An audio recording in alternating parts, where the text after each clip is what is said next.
Здравейте, аз съм Денислав и с това видео започваме нашата поредица в YouTube. Затова се абонирайте и последвайте канала. Днес ще сготвим едно цяло френско царевично пиле на тандур с гарнитура, предварително сварени картофи и гъби, които ще вкусим с различни подправки. Първо ще си направим вкусяването за пилето. Ползваме масло на стайна температура, което ще разбъркаме с всички тези подправки. Една супена лъжица сол, една чайна лъжица черен пипер, супена лъжица пушен червен пипер, една супена лъжица кимьон, една супена лъжица куркума. И последната подправка е гарам масала. Тя се състои от няколко различни подправки, може да се я направите и сами, но аз предпочитам да си я купя готова. Една супена лъжица. Освен тези подправки ще използваме сока от един лимон, малко джинджифил и няколко скелитки чесън.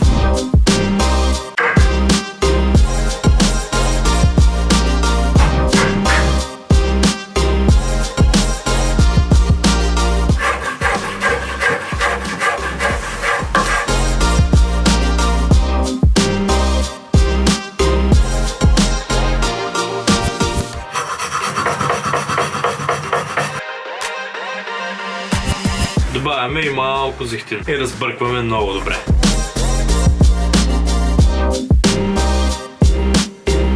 Идва ред на пилето. Първо, ей така, с два пръста ще му отворим кожичката, за да можем да вкараме вкусяването вътре. Внимателно да не я скъсате. Загреваме се така една хубава шепчика и почваме да мажем билно навсякъде, като вкарваме и под кожата да вкусим добре пилешките гърди.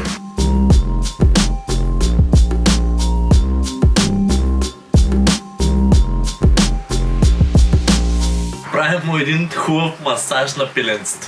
И това не е вкусеното пилешко, което е сега слагаме в тандура. Преминаваме към запалването на тандура и какво е тандур. Тандур е пещ фурна, направена от глина. Как работи тандура? Паряте го първо, тук долу има отвор и горе има отвор. Вътре се пали огън. Използваме чисти дървета, сравнително ситно нацепени, които ще запалим вътре. За запалването аз използвам едно купче пресована дървесина, което поставям по средата и паля с горелката.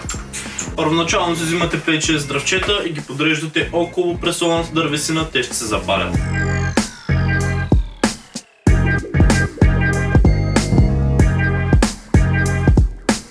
Как работи тандура? Тандура е пещ, която когато се нагрее, стените, понеже са много дебели, почва да излъчват топлина като фурна. Според зависи от това, което готвите, може да използвате различни аксесуари. В случая днес ще използваме куката да закачим пилето, защото ще го готвим цяло, и тази купа за зеленчуците, които ще се готвят под пилето. Докато пилето се готви, мазнината ще капе вътре в зеленчуците за още по-добър и наситен вкус. Тандура кога е готов да се готви в него? Когато гори огъня, стените ще побелеят. Горе-долу това се случва на 30 на минути. Когато стените побелеят, готвим.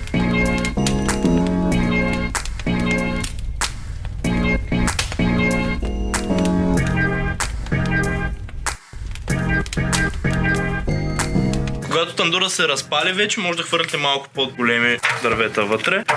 Ей така. И безопасно си затваряте. Докато тандура загрява, се нарязваме малко пресен мък на нос. По възможност домашен от градината.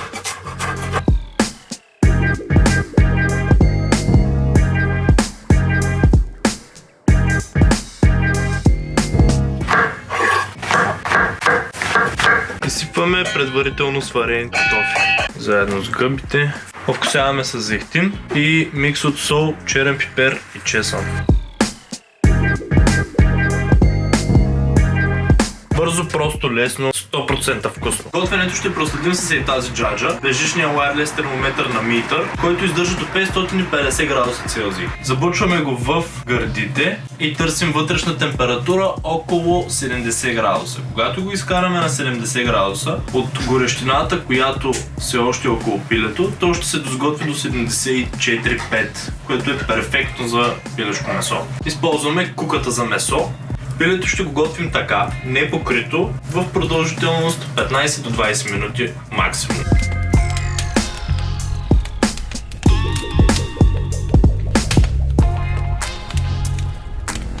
Как работим с тандура, когато е загрял? С огнеупорни ръкавици. Кога разбираме, че тандура е готов за готвене? Като го отворим, виждате, че вътре е побелял.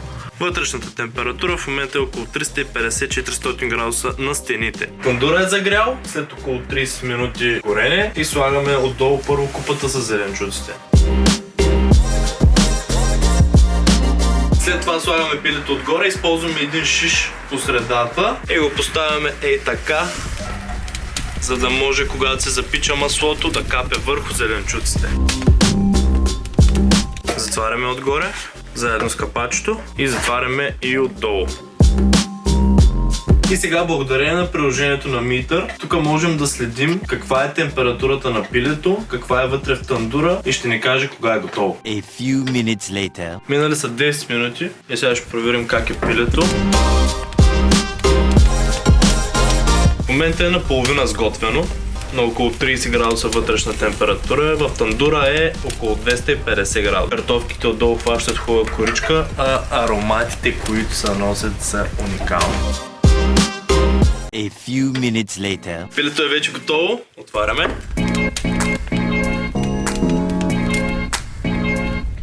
Перфектно сготвено цяло пиле за 25 минути. Как капи мазнината долу в картофките. О, да. Сега ще извадим зеленчуците, които се готвят под пилето. Уникален аромат.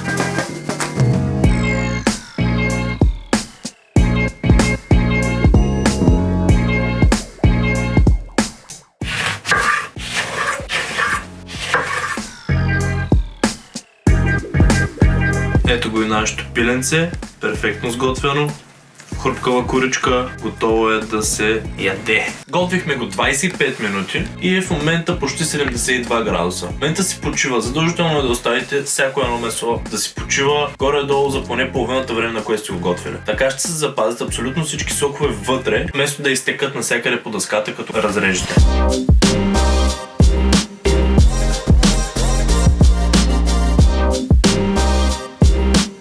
Намирате средния кокъл и следвате по него, за да извадите гърдите. Аз по-сочно пилешко от това съм виждал перфектна коричка и перфектно сготвено филе.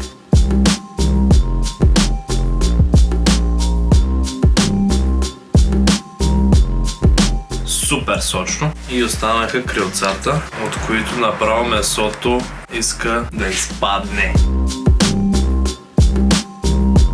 Гарам масалата и куркумата супер много си вървят с пилешкото. Месото е толкова крехко, направо се отделя, без почти никакво съпротивление. Аз съм фен на коричката. Леко криспи, непрекалено. Ако загреете повече тандура, може да стане и по-хрупкава. Картофа. Перфектно сготвен картоф с допълнение мазнината от пилето, която е капала върху него, просто е уникално. Гъбите, няма как да сбъркате с гъбите. Благодаря ви, че бяхте с нас и изгледахте това видео. Надявам се да ви е харесала рецептата и да я опитате. Не забравяйте да се абонирате към страницата и да ни пишете коментар какво да бъде следващото нещо, което да сготвим. До следващия път!